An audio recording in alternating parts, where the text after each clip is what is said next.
A human body sensing module equipped with a PIR lens makes a sensing circuit that lights up when a person comes and lights up slightly when a person leaves. The principle is to add a photosensitive sensor to the module. The long pin is connected to the positive and the short pin is connected to the ground, so that it does not work during the day, but works at night. The R1 resistor is used to adjust the early and late lighting of the sensing light at dusk, and the R1 resistance value is 1 meter for early lighting and 100 K for late lighting. Connect a 12 volts LED light strip.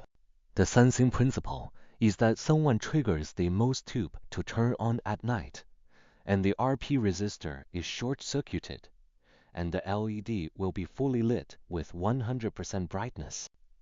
When the sensing time ends or no one triggers it, the LED will fall back from the RP current limiting resistor to the ground, adjusting the load resistance. RP can achieve a suitable slight brightness of 30%.